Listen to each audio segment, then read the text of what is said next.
Namaste, Hare Krishna.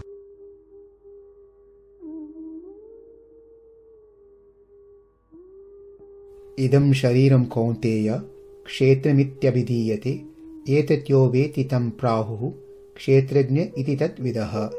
This sloka from the 13th chapter, where Krishna says, this body which is visible externally is referred to as kshetra, field. He who knows this field as this is mine is called kshetrajna, knower of the field. Lord Shiva glorifies this chapter through an incident that took place near a very famous river in the south called Tungabhadra. Over there, a city called Hariharapura was situated near the banks of Tungabhadra. There lived a Brahmana by name Haridikshita. He was very well versed in the scriptures and was very exemplary in his conduct. He had a wife whose name was Durachari. As her name would indicate, she was full of wickedness and bad habits. She paid no heed to her husband. She was indulging in many sinful deeds such as drinking, meat eating, physical relationship with other men, and lot more. As there was no place in the town where she can secretly meet with her paramour, she organized a place in the forest, nearby forest, where she would carry on with her sinful activities. It happened that one day none of the paramours that she was waiting on turned up. She searched for them throughout the forest. While doing so, she heard some noise from a nearby bush. Thinking that her customer was hiding there, she approached the bush, asking, "Who's there?" At that moment, a tiger sprang out roaring. Standing in front of her, the tiger began to speak. There is a river named Malabaha in the south, near which is a town called Maniparnam. I was born there to a well-respected Brahmana. I acquired expertise in all the Shastras. Due to pride of scholarship, I was disrespectful towards others. I started accepting all kinds of gifts and did not mind committing all sorts of sins. But one day, like everyone else, I also have to die.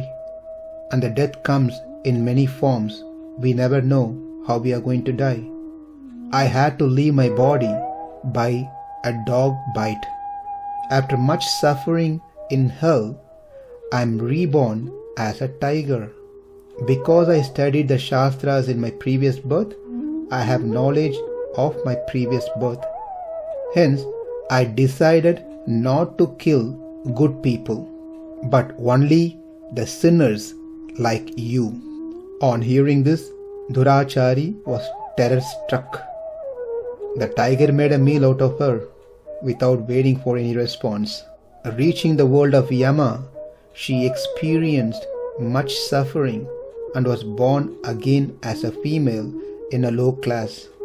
Due to the impressions of the previous birth imprinted in her memory, she resumed her immoral activities. She did not learn her mistakes by going through all those sufferings in the hell. She continued to be the same. Again, as she was searching for her customer to satisfy her lusty desires, she came across by chance upon a crowd near a temple. A gentleman named Vasudeva was delivering a talk on the 13th chapter of the Gita. He explained in great detail and with many illustrations the differences between the Atma and the Sharira, the self and the body.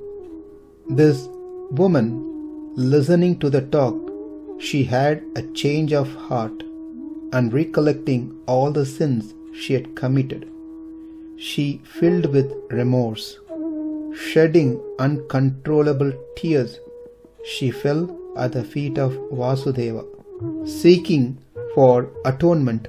The great Vasudeva taught her the 13th chapter and told her to constantly chant this chapter, keeping in mind the meaning of this chapter. And she very meticulously followed the instruction, and she attained a good end. Parvati Devi became jubilant hearing the glory of 13th chapter. This chapter goes in great detail explaining about Chetanas and also Achetanas. The Achetana, which is made of 5 gross elements, and the Chetana, which is made of Jnana, knowledge. When that Chetana, which is Kshetrajna, comes in contact with Kshetra, which is Achetana, it starts developing desire and hate, pleasure and pain, due to thinking or identifying itself to be the body.